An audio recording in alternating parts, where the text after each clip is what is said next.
الحمد لله رب العالمين ولا عاقبة للمتقين ولا عدوان إلا على الظالمين وأشهد أن لا إله إلا الله وحده لا شريك له ولي الصالحين وأشهد أن محمدا عبده ورسوله وصفيه من خلقه وخليله سيد الأولين والآخرين اللهم صل عليه وعلى آله وصحبه ومن اتبعهم بإحسان إلى يوم الدين أما بعد رب اشرح لي صدري ويسر لي أمري واحلل عقدة من لساني يفقهوا قولي. Mes chers frères et sœurs, assalamu alaikum wa rahmatullah. Tout d'abord, je remercie Allah tabarak wa ta'ala de m'avoir facilité ce déplacement, d'être en votre compagnie. Puis je remercie également les responsables de la mosquée Quba, qu'Allah subhanahu wa ta'ala les récompense grandement pour leur accueil, pour leur invitation. J'implore Allah tabarak wa ta'ala de leur accorder à tous et à toutes le firdaus. Ahbab al-Karam, notre thème aujourd'hui avec l'aide d'Allah tabarak wa ta'ala est comment réagir en période de trouble. Nous sommes en période de trouble. Nous vivons en ce moment des périodes de trouble. Les troubles sont ces épreuves qui rendent les gens perplexes, confus. Ils se retrouvent perdus, ne sachant plus quoi faire ni quoi penser. Et si aujourd'hui la communauté musulmane vit énormément d'épreuves, elle est dans le four de l'épreuve, nous connaissons beaucoup de fitan, de troubles. Si aujourd'hui on en arrivait à ce stade, c'est parce que la communauté s'est éloignée de la religion d'Allah tabarak wa ta'ala. Elle s'est éloignée de la religion d'Allah tabarak wa ta'ala. Les actes blâmables, la turpitude s'est répandue au sein de notre communauté. Le mal se répand de plus en plus au sein de notre communauté. Toutes ces choses font que nous vivons des épreuves, des troubles. Et dans le hadith que rapporte l'imam Muslim, Abdullah ibn Amr ibn al-As radiyallahu anhuma rapporte que notre bien-aimé alayhi salatu wassalam a dit: il n'y a pas eu de prophète avant moi qui n'ait été tenu d'indiquer à sa communauté ce qu'il savait être le meilleur pour eux et de les prévenir de ce qu'il savait être le plus mauvais pour eux. Votre communauté-ci a vu son salut s'installer dans son début. Dès le début de cette umma, ils ont connu le salut. Cependant que ces dernières générations, les générations de cette communauté, cependant que ces dernières générations seront frappées d'une épreuve et d'autres choses que vous réprouvez. Les périodes de trouble se succéderont de façon telle que la précédente sera plus supportable que la suivante. Donc le prophète ensemble nous indique que plus on va avancer dans le temps, plus les épreuves vont s'intensifier et plus chaque époque sera plus dure que celle d'avant. Des troubles s'installeront et le croyant dira: c'est cette tentation qui va causer ma perte. Puis ces troubles se dissipent. Puis viendront de nouveaux troubles. Et le croyant dira à chaque nouvelle tentation: c'est celle-ci, c'est celle-là. Que celui qui veut être écarté du feu, dit le prophète sallam, et qui veut entrer au paradis meurt alors qu'il croit en Allah et au jour dernier. Qu'il fasse aux autres ce qu'il aime, qu'on lui fasse à lui-même. Ça, c'est une partie d'un hadith qui est rapporté par l'imam Muslim, dans laquelle on voit que vers la fin des temps, plus le temps va avancer, plus les troubles vont s'intensifier, plus les temps vont devenir durs. Et le prophète, alayhi salatu wassalam, il nous a mis en garde contre les périodes de troubles. Il nous a dit, alayhi salatu wassalam, dans le hadith rapporté par Muslim selon Abu Huraira, le prophète sallam a dit: hâtez-vous de faire des bonnes œuvres, précipitez-vous de faire des bonnes œuvres, car il va y avoir des périodes de trouble. Il va y avoir des périodes de trouble et de tentation telles des parties d'une nuit sombre. L'homme s'y trouve croyant le matin et non croyant le soir. Ça veut dire quoi? Il est kafir le soir. Ou croyant le soir et il est kafir le matin. Il vend sa religion pour bien éphémère de ce bas monde, et c'est rapporté par l'imam Muslim. Dans ce hadith, qu'est-ce qu'on y voit? Le prophète me dit: hâtez-vous de faire des bonnes œuvres. Et vous remarquerez malheureusement que nous vivons une époque où on est devenu assez mou concernant les bonnes œuvres, concernant les bonnes actions, et très rapide pour les divertissements, les loisirs, pour les jeux, pour même l'illicite. Les gens sont rapides. Quand il y a un plan haram, tout de suite. Mais quand il s'agit de se hâter pour aller au paradis, eh ben là, malheureusement, beaucoup de gens, pour pas généraliser bien évidemment, beaucoup de gens sont voilà, désintéressé. Et notre bien-aimé, alayhi salatu wassalam, dans le hadith de Anas qui est rapporté par Bukhari et Muslim, a dit: la fin du monde n'aura pas lieu sans que le temps ne soit rapproché. Vous savez, ça veut dire quoi ça? C'est-à-dire que le temps il va passer très vite. Et c'est réel, c'est vrai. Le temps il passe trop vite. La fin du monde n'aura pas lieu sans que le temps ne soit rapproché. La science disparaîtra. Et vous savez comment la science elle va disparaître à la fin des temps? Qui le sait? Les savants vont mourir, barakallahu fik. C'est par la mort des savants. La science disparaîtra. Les troubles apparaîtront. L'avarice pénétrera les cœurs. Ibn Hajar dans le Fath dit que l'avarice va se multiplier et le harj se multipliera. Il dit au prophète: qu'est-ce que le harj, ô messager d'Allah? Il répondit: le meurtre. Et c'est pas une réalité. Le meurtre s'est répandu. Il fait partie de la sagesse de voir comment est-ce que les pieux prédécesseurs se sont comportés en période de trouble. Comment ils se sont comportés pendant les périodes de trouble, afin que l'on puisse tirer des leçons de leur enseignement. Et on va voir, Inch'Allah, succinctement, des grands axes, des grandes lignes de comment on doit se comporter quand on est dans des périodes d'épreuve, dans des périodes de troubles difficiles. La première chose que l'on doit enregistrer, que l'on doit apprendre par cœur, c'est que pour se préserver en période de trouble, il faut s'accrocher au livre d'Allah et à la sunna du prophète. Plus on va s'accrocher à notre dîn, plus on va s'accrocher au livre d'Allah et à la sunna du prophète, plus on aura le soutien d'Allah subhanahu wa ta'ala. On ne pourra pas trouver le salut sans revenir au livre d'Allah et à la sunna du prophète alayhi salatu wassalam. Allah tabarak wa ta'ala, il dit: wa'tasimu bihablillahi jami'an wa la tafarraqu. Attachez-vous tous à la corde menant à Allah et ne vous divisez pas. Selon les exégètes, les mufassirin, ils disent cela désigne le pacte conclu avec Allah ou sa législation ou encore le Coran. Donc on s'attache au livre d'Allah, au Coran, au dîn, et on ne se divise pas. Voilà ce qu'Allah subhanahu wa ta'ala nous demande dans le Coran. Et le prophète sallam, dans le hadith rapporté par le Bayhaqi d'après Abdullah ibn Abbas, il a fait un sermon aux gens lors du pèlerinage d'adieu dans lequel il a dit: j'ai laissé parmi vous deux choses auxquelles si vous vous accrochez, vous ne vous égarez jamais, le livre d'Allah et la sunna de son prophète. Donc la première des choses, nous qui vivons des périodes de troubles, des épreuves qui s'intensifient sur nous jour après jour, la première des choses à faire donc pendant cette période de trouble, c'est de s'accrocher au livre d'Allah et à la sunna du prophète, de regarder ce qu'Allah subhanahu wa ta'ala nous demande de faire, de ne pas faire, de regarder le modèle qu'Allah subhanahu wa ta'ala a envoyé, ce qu'il nous a demandé de faire et de ne pas faire. Et c'est ainsi qu'on trouvera bi'idhnillahi tabarak wa ta'ala son soutien, en plaçant notre confiance en lui, en revenant vers lui, etc. Donc s'accrocher au livre d'Allah et la sunna du prophète. Deuxièmement, parmi les choses qui nous permettent d'être préservés pendant les périodes de trouble, c'est le fait de revenir aux savants, de consulter les ulama, les savants, les gens de science. Les savants, par la grâce d'Allah, tabarak wa ta'ala, leur science et leur clairvoyance sont pour nous une lumière. Une lumière. Et les savants sont qui? C'est les héritiers des prophètes. C'est ceux qui ont appris et étudié avec profondeur les textes du Coran et de la sunna du prophète sallallahu alayhi wa sallam. Notre bien-aimé alayhi salatu wa sallam a dit: parmi les gens, il y a des personnes qui sont une clé pour le bien, une barrière contre le mal. Et les savants pieux sont des clés pour le bien et des barrières contre le mal. Donc les consulter, se rapprocher d'eux, les visiter, prendre de leurs conseils. Tout cela nous permettra, Inch'Allah, de sortir tête haute lors des moments d'épreuve. Les savants sont les modèles, les éducateurs et le soutien après Allah sur ce chemin et face à ces tentations. Donc, revenir aux savants. Ibn al-Qayyim, rahimahullah, il disait, écoutez bien ce plan, il disait, lorsque la peur nous saisissait, c'est-à-dire quand ils étaient dans des épreuves, lorsque la peur nous saisissait, que nos pensées devenaient mauvaises et que la terre nous semblait étroite, nous allions voir Cheikh al-Islam ibn Taymiyyah. Cheikh al-Islam ibn Taymiyyah, c'est le professeur d'Ibn al-Qayyim.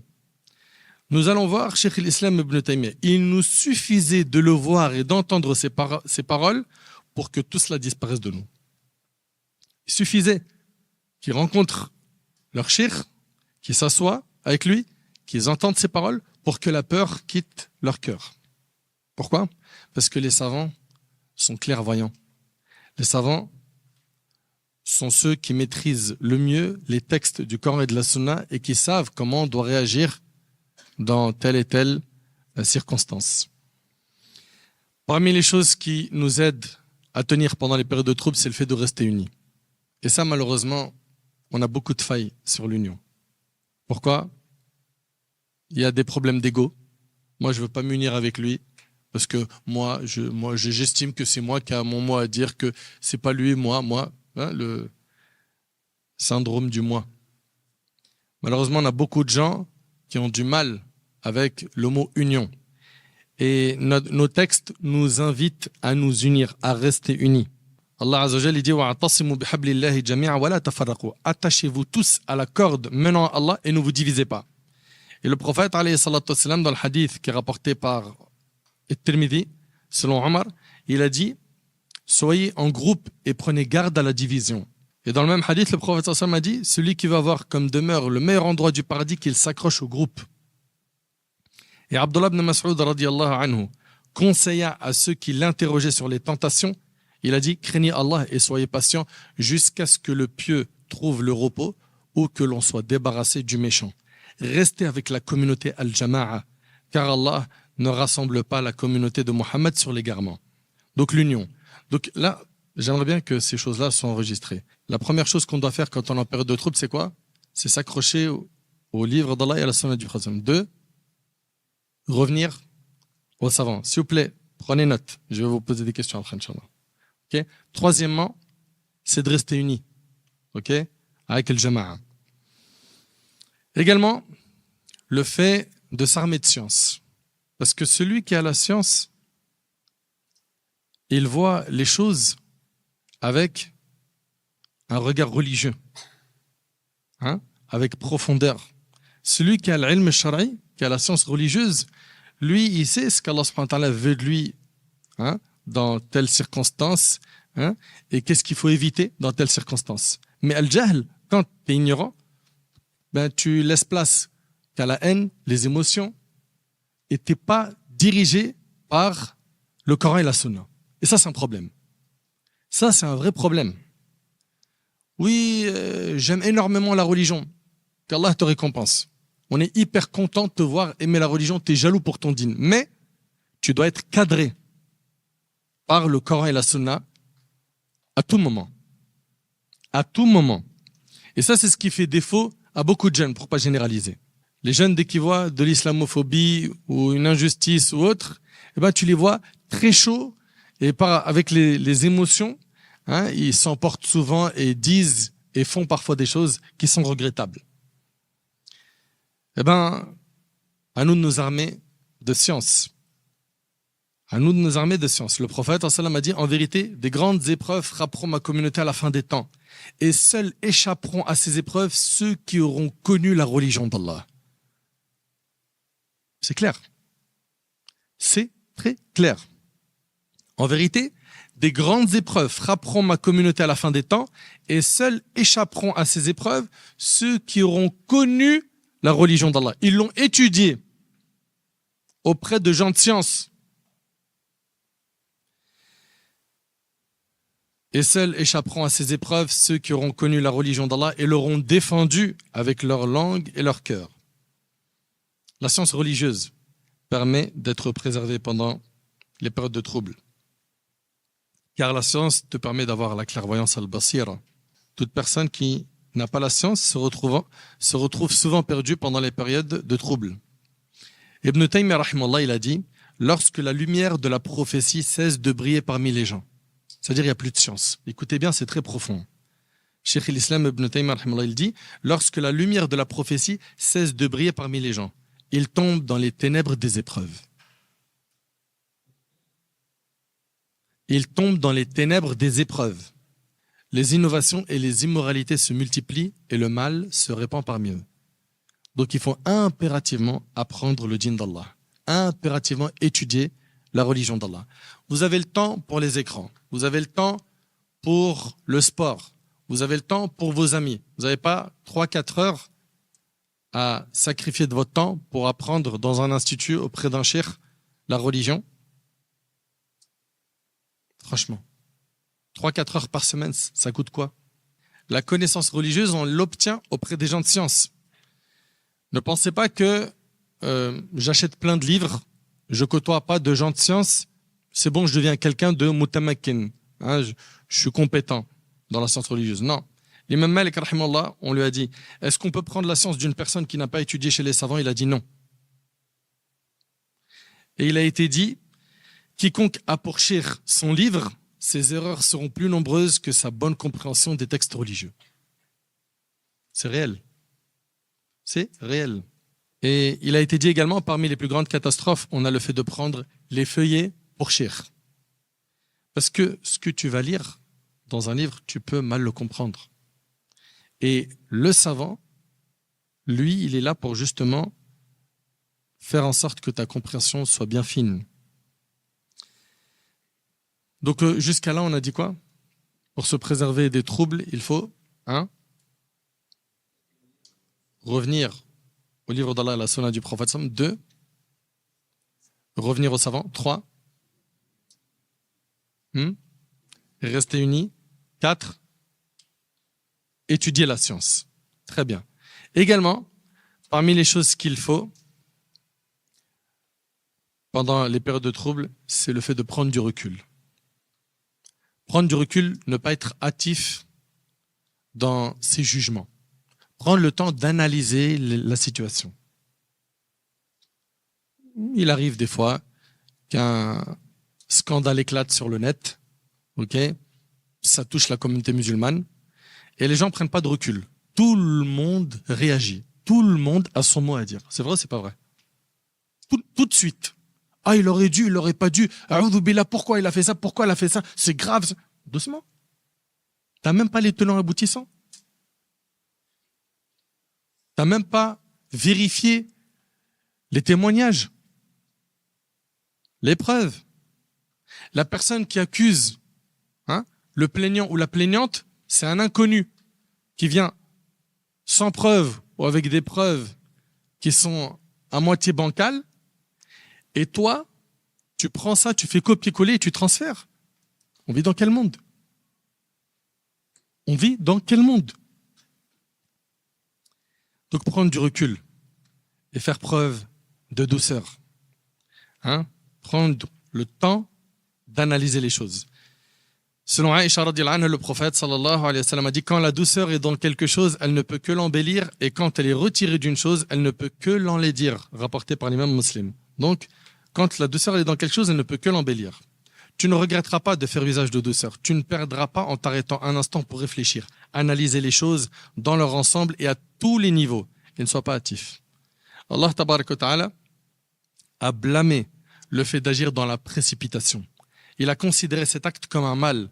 Allah Ta'ala dit وَيَدْعُ الْإِنسَانُ بِالشَّرِّ دُعَاءَهُ بِالْخَيْرِ وَكَانَ الْإِنسَانُ عَجُولًا. L'homme appelle de ses voeux le mal comme il appelle le bien, car l'homme est très hâtif. L'homme est très hâtif. Le prophète sallam a vanté les mérites de la prudence et de la maîtrise de soi. Le prophète sallam, qu'est-ce qu'il a dit à un compagnon qui s'appelle Al-Ashaj Abd al-Qais? Qu'est-ce qu'il lui a dit? Il a dit, il y a en toi 2 comportements qu'Allah aime. Suivez bien. Le prophète sallam a dit à ce compagnon, il y a en toi 2 comportements qu'Allah aime. La placidité. Vous savez c'est quoi la placidité? Ce terme désigne une personne que l'on énerve, mais qui ne se laisse pas emporter par l'énervement, qui se maîtrise. La placidité est le fait de ne pas s'empresser. Et le hadith, il est rapporté par Muslim. Qu'est-ce qu'il a dit le prophète? Il y a en toi 2 comportements qu'Allah aime. Dans ce hadith, on a quoi? Le fait de ne pas s'empresser. Sois pas hâtif. Prends le temps d'analyser les choses. Par contre, être hâtif, dans le jugement, dans le fait d'analyser les situations, ça fait pas partie du chemin des pieux prédécesseurs. Parmi les choses également qui permettent de tenir dans les périodes de trouble, c'est le fait de garder en tête qu'Allah tabaraka wa ta'ala va soutenir les croyants. Car plus l'épreuve s'intensifie, plus cela signifie que la délivrance est proche. Inna ma'al usri yusra. Avec la difficulté vient la facilité. Donc ça, il faut le garder en tête, que dans les périodes de trouble, surtout quand ça devient difficile pour les musulmans, il faut garder en tête que, bi'iznillahi tabaraka wa ta'ala, la délivrance approche. Oui, mais comment? C'est-à-dire, on fait rien? Si, on fait. On a dit en revenant au livre d'Allah et à la sunna du prophète, on va trouver comment on doit réagir, et surtout en consultant les gens de science. Surtout en consultant les gens de science, qui maîtrisent le contexte dans lequel nous vivons. Leurs conseils sont très précieux. Parmi les moyens de se prémunir contre les troubles, il y a la réflexion sur les conséquences des choses. Réfléchis toujours sur les conséquences de ton acte, de ta parole. En période de trouble, il n'est pas approprié, et écoutez attentivement ce que je vais dire s'il vous plaît, car on aurait aimé, plus jeune, entendre ces paroles. En période d'épreuve, il n'est pas approprié de dire tout ce qui nous vient à l'esprit. Je répète, en période d'épreuve, il n'est pas approprié de dire tout ce qui nous vient à l'esprit, ni de faire tout ce qui semble bien jusqu'à ce que l'on connaisse les conséquences et les répercussions de ces actes. Vous entendez? En période de trouble, il n'est pas approprié de dire tout ce qui nous vient à l'esprit, ni de faire tout ce qui semble bien jusqu'à ce que l'on connaisse les conséquences et les répercussions. Et quand on est jeune, qu'on n'a pas étudié, qu'on est loin des savants, ce point-là, eh ben, malheureusement, on le met de côté. On le met de côté. En effet, les pieux prédécesseurs ont laissé de côté de nombreuses choses qu'ils appréciaient afin de préserver la sécurité de leur religion. Et sachez qu'il nous est demandé aussi en période de trouble de faire preuve de patience. La patience, c'est quoi? C'est habsun nafs, c'est le fait de maîtriser sa personne. Allah tabarak wa ta'ala il dit wala nabluwannakum bi shay'in min al-khawfi wal-ju' wa naqsin min al-amwali wal-anfusi wath-thamarat wa bashshir as-sabirin alladhina idha asabatuhum musiba qalu inna lillahi wa inna ilayhi raji'un ulaika alayhim salawatun min rabbihim wa rahma wa ulaika humul muhtadun. Nous vous éprouverons quelque peu par la peur, la faim, la perte de biens, de personnes et de récoltes. Mais fais bonne annonce aux patients qui, lorsqu'un malheur les frappe, disent « Nous appartenons à Allah et c'est à lui que nous retournerons. » Voilà ce qu'Allah mentionne parmi les assemblées des anges et qui obtiennent la miséricorde. Voilà ceux qui sont bien guidés. Et notre bien-aimé alayhi salatu wassalam a dit « Viendra un temps où la condition de celui qui voudra rester ferme sur sa religion sera comparable à celle d'un homme qui tient une braise dans la paume de sa main. » Et c'est rapporté par Tirmidhi. Et on vit cette époque. C'est vrai, c'est pas vrai. On vit cette époque. Tenir à sa religion, c'est comme si tu tenais une braise de feu dans ta main. Pourquoi? Parce que ça devient de plus en plus difficile de pratiquer son dîn. Une braise de feu. Est-ce que tu as vu l'image? Et d'après Udba ibn Ghazwan, le prophète a dit « Il y aura certes après vous des jours de patience. Celui qui à cette époque s'accrochera à ce sur quoi vous êtes aura la récompense de 50 d'entre vous. » Ils ont dit, donc les compagnons, ils ont dit « Ô messager d'Allah, ou d'entre eux ?» Le prophète a dit « Plutôt d'entre vous. » Et c'est rapporté par Tabarani. C'est-à-dire que celui qui s'accroche à sa religion dans les moments difficiles où la pratique du dîn est difficile, il a la récompense de 50 compagnons du prophète. C'est immense. Az-Zubayr ibn Adi rapporte, nous sommes allés voir Anas ibn Malik radiyallahu anhu et nous nous sommes plaints auprès de lui de ce que nous subissions de la part d'Al-Hajjaj, Al-Hajjaj ibn Yusuf. Il nous a dit, patientez, car il ne viendra pas un temps sans que celui qui le suit soit pire que celui qui le précède.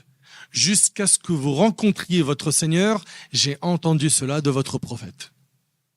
Ça, c'est Anas radiyallahu anhu qui dit ça. Est-ce que c'est un message qui appelle au pessimisme, à être des défaitistes? Non. Mais tout simplement à comprendre la réalité de la vie dans laquelle nous vivons. Que c'est une vie pleine de luttes. لَقَدْ خَلَقْنَا الْإِنسَانَ فِي كَبَدٍ. Allah Ta'ala dit, nous avons créé l'homme dans une vie pleine de luttes.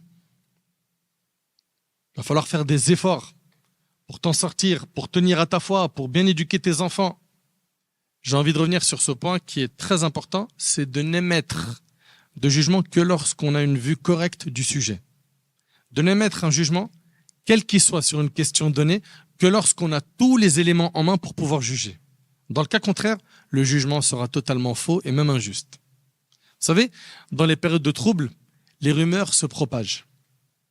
Les rumeurs à l'époque du prophète, elles ne pouvaient pas circuler à la même vitesse qu'aujourd'hui. Aujourd'hui, avec 2 clics avec ton téléphone, ça traverse des frontières et c'est traduit en plusieurs langues. Faites très attention à bien vérifier les informations que vous lisez, qu'on vous envoie. Dans un hadith, le prophète dit il suffit à l'homme pour être menteur de rapporter tout ce qu'il entend. Et Al-Hassan al-Basri, rahimallah, il disait, fait partie des signes qui prouvent qu'Allah s'est détourné de son serviteur, le fait qu'il se mêle de ce qui ne le regarde pas. Apprenons à nous mêler de ce qui nous regarde. Ce qui ne te concerne pas, laisse-le de côté.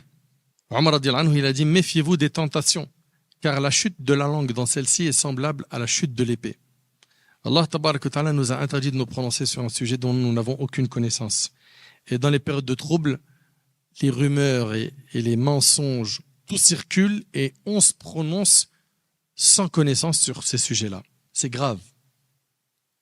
C'est grave. On en est même arrivé à un stade où des gens connus pour leur perversité, ils l'affichent sur le net, ils sont devenus crédibles. Et des gens qui sont crédibles parmi les imams, des gens qui sont pieux, qui appellent Allah, on les considère comme des malhonnêtes, des pervers, des mauvais. C'est un monde fou. Et ça, le prophète sallam l'a dit il y a plus de 1400 ans. Abu Hurayra radiyallahu anhu rapporte que le prophète sallam a dit avant la fin des temps, il y aura des années trompeuses. On déclarera véridique le menteur et on démentira le véridique. On déclarera véridique le menteur et on démentira le véridique. C'est pas ce qu'on vit aujourd'hui. On fera confiance aux traîtres et on accusera l'honnête de trahison. Allahu Akbar. On ne vit pas cette époque. Et parlera le Ruwaybida. Les compagnons ont dit, qu'est-ce que Ruwaybida? Et le prophète m'a dit, c'est l'homme ridicule qui parlera dans les affaires importantes au nom de la communauté. Et c'est rapporté par Ibn Majah. On est en plein dedans. On est en plein dedans. On en voit malheureusement beaucoup, hélas, pendant la période de trouble, se prononcer sur des sujets qu'ils ne maîtrisent pas. Dans les périodes de trouble, il faut redoubler de précautions. Comment peux-tu porter un jugement sur un sujet dont tu ne connais pas les détails? As-tu oublié qu'Allah Ta'ala a dit « Wala taqfu ma laysa laka bihi ilm » et ne poursuis pas ce dont tu n'as aucune connaissance. Pendant les périodes de trouble, beaucoup de vérités sont masquées. Fais attention à ne pas te prononcer sans connaissance réelle des choses. En général, c'est avec le temps que les vérités apparaissent. Puis par rapport aux informations qui te parviennent, apprends à faire le tri et surtout de vérifier les informations de différentes sources. Est-ce que la personne qui transmet l'information est une personne connue pour sa piété, pour sa fiabilité? Ça, c'est un.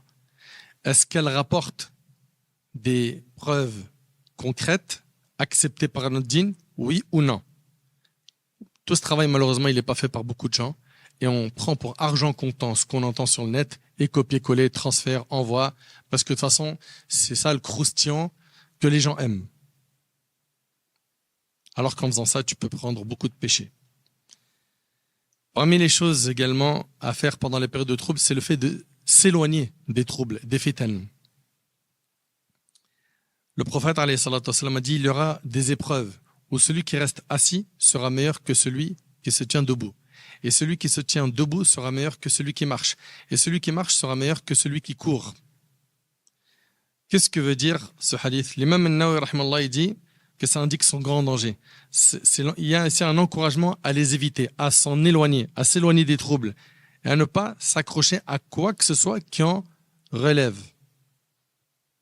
Abu Darda radiyallahu anhu a dit: ne vous approchez pas de la tentation lorsqu'elle s'intensifie. Ne vous exposez pas à elle lorsqu'elle se présente. Et parmi aussi les choses à faire pendant les périodes de trouble, c'est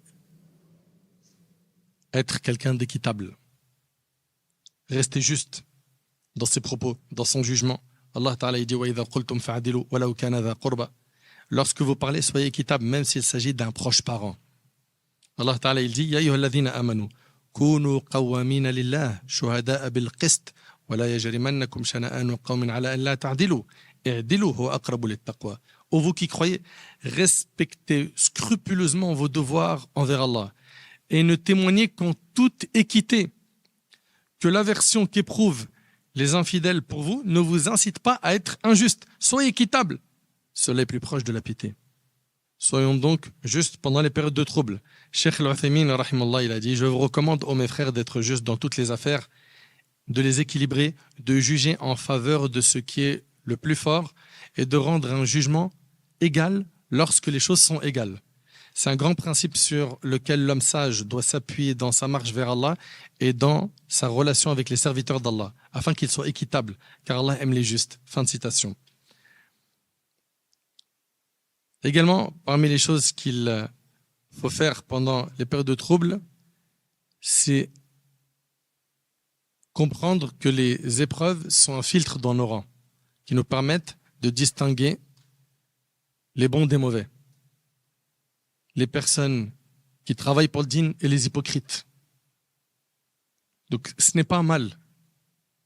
Avec ces épreuves, avec ces troubles, il y a un filtre qui est fait naturellement dans la communauté. Et pour terminer, pendant les périodes de trouble, il va falloir multiplier les adorations, se rapprocher d'Allah. Pendant les périodes de trouble, malheureusement, les gens ils sont occupés à faire quoi? À débattre, à suivre les informations. Et les réunions se transforment en: t'as vu ce qui s'est passé hier? Est-ce que t'as vu cette vidéo? Ah, j'ai entendu ça. Apparemment, lui est arrivé ça. T'as vu elle? T'as vu lui? T'as vu? Il y en a pendant les périodes de trouble qui passent leur temps à scruter toutes les infos qui existent, à lire tout ce qu'il y a sur le net, et ils s'oublient en termes d'adoration. En période de trouble, le prophète sallallahu alayhi wa sallam a reçu l'ordre de multiplier les prosternations. Ce verset-là, qu'est-ce qu'il est fort? Allah Ta'ala dit: وَلَقَدْ نَعْلَمُ أَنَّكَ يَضِيقُ صَدْرُكَ بِمَا يَقُولُونَ فَسَبِّحْ بِحَمْدِ رَبِّكَ وَكُن مِّنَ السَّاجِدِينَ. Et nous savons certes que ta poitrine se serre à cause de ce qu'ils disent. Ils ont dit du mal du prophète sallam. Ils l'ont insulté. Il a été combattu. Allah Ta'ala il lui dit: et nous savons certes que ta poitrine se serre à cause de ce qu'ils disent. Qu'est-ce qu'Allah Ta'ala dit par la suite? Glorifie donc ton Seigneur par sa louange et sois de ceux qui se prosternent. Dhikr, sujoud, salat. Et rappelez-vous que le prophète sallam a dit: à ses débuts, l'islam était étranger et c'est ainsi qu'il redeviendra un jour, autant qu'à ses débuts. Touba. Touba, c'est-à-dire la bonne nouvelle aux étrangers. Dans une version, on a dit au prophète sallam: qui sont ces étrangers? Il a dit: ceux qui s'attacheront à la vertu, c'est-à-dire au dîn, lorsque les gens seront corrompus. Et rappelez-vous que la période de trouble, lorsqu'on y fait des adorations, qu'on tient notre religion, alors que c'est difficile, eh ben on a la récompense de 50 compagnons. Donc l'adoration. Également les invocations. Cheikh l'Islam Ibn Taymiyyah rahmallah a dit: l'invocation repousse l'épreuve ou la fait faiblir. Vous entendez? L'invocation repousse l'épreuve ou la fait faiblir. L'invocation te permet de rester sur le droit chemin en période de trouble. Le prophète alayhi salatu wassalam a multiplié les doigts dans sa vie. Il disait: Ya muqallib al-qulub thabbit qalbi ala dinik. Ô toi qui fais retourner les cœurs, raffermis mon cœur sur ta religion. Retenez qu'Allah tabaraka ta'ala est proche de nous et qu'il répond à l'invocation. Et quand mes serviteurs t'interrogent sur moi, alors je suis tout proche, je réponds à l'appel de celui qui me prie quand il me prie. Donc, ad-du'a, aussi ad-dhikr. Le prophète sallam a dit: l'image de celui qui évoque son Seigneur et celui qui ne l'évoque pas est celle du vivant et du mort. Et c'est rapporté par le Bukhari. La lecture du Coran, ala bi dhikrillah tatma'innul qulub, n'est-ce point par l'évocation d'Allah que se tranquillisent les cœurs? Le Coran, tu lis, il apaise ton cœur, tu te sens mal. Lis le Coran, reviens au livre d'Allah, subhanahu wa ta'ala, médite-le. Omar radiallahu anhu rapporte que le prophète sallallahu alayhi wa sallam a dit Allah fera élever par ce livre, c'est-à-dire le Coran, certains gens et en rabaissera d'autres. Bien sûr, ne pas oublier la prière. Le prophète sallallahu alayhi wa sallam, quand il était affligé, quand il était touché par une épreuve, qu'est-ce qu'il faisait? La première chose qu'il faisait, comme c'est dans le hadith de Hudhayfa, rapporté par Abu Daoud, il accomplissait la prière.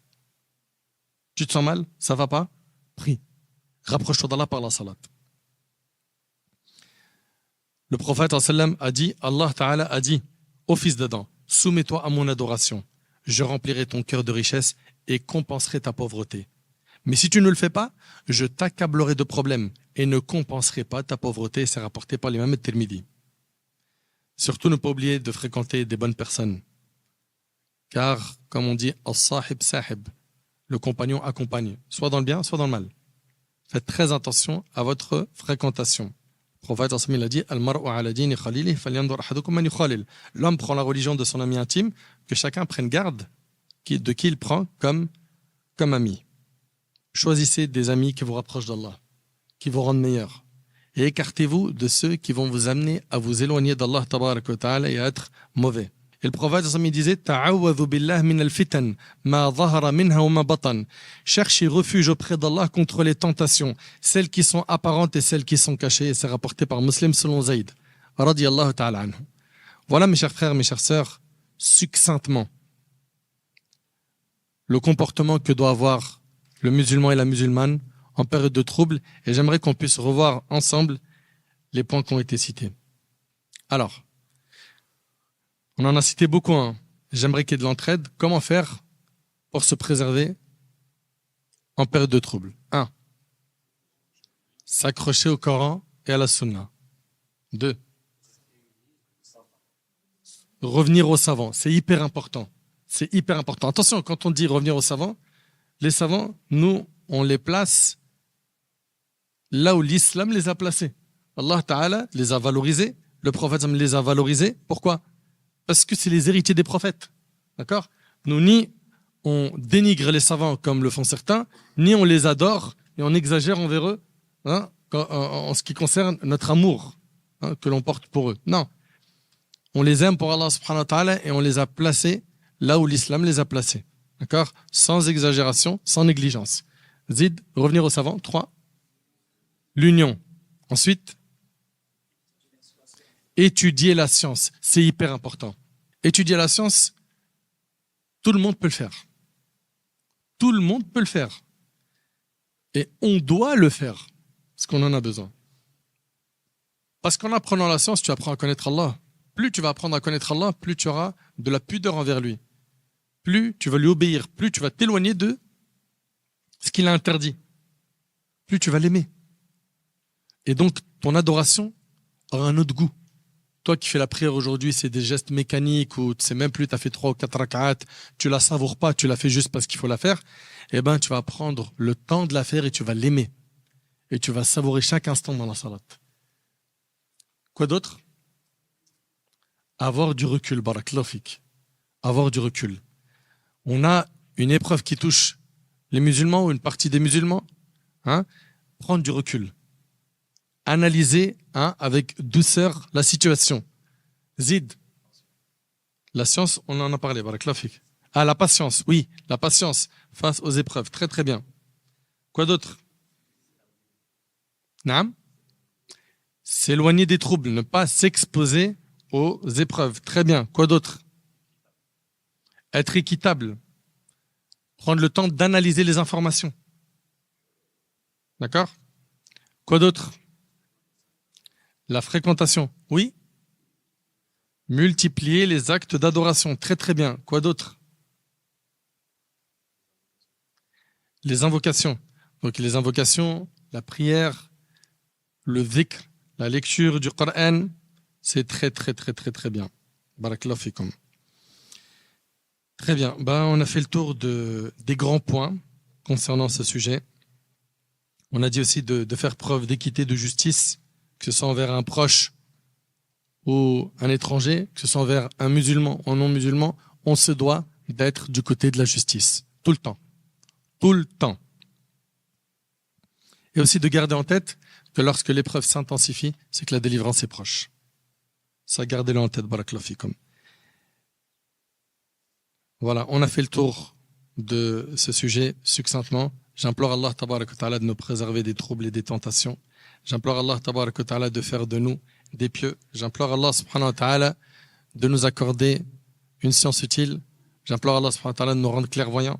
J'implore Allah tabarak wa ta'ala de nous accorder une bonne compréhension de sa religion. صلى الله سبحانه وتعالى أن ينفعني بما قلت وننفعكم بما سمعتم هذا والله أعلم سبحانك اللهم بحمدك أشهد أن لا إله إلا أنت أستغفرك وأتوب إليك وآخر دعوانا الحمد لله رب العالمين وجزاكم الله خيرا